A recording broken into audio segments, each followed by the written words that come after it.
It starts with সঙ্গীতাঙ্গনের এক নক্ষত্রের নাম Chester Charles Bennington.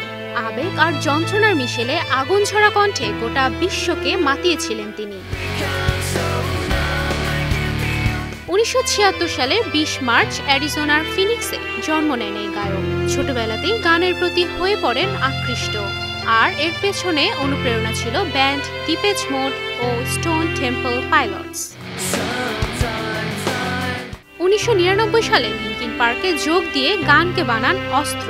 Hybrid Theory, Meteora, Minutes to Midnight প্রতিটি অ্যালবামেই যেন ছিল তার আত্মার চিৎকার। বাবা মায়ের বিচ্ছেদের পর মানসিকভাবে ভেঙে পড়েন চেস্টার। জড়িয়ে পড়েন মাদকে। নেশা, নির্যাতন আর বিষণ্ণতার বিরুদ্ধে লড়াই ছিল তার নিত্যসঙ্গী।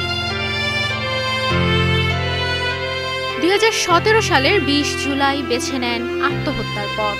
তার এই আকস্মিক বিদায়ে কেঁদে ওঠে তার ভক্ত অনুরাগীরা। স্তব্ধ হয়ে যায় সঙ্গীত পাড়া।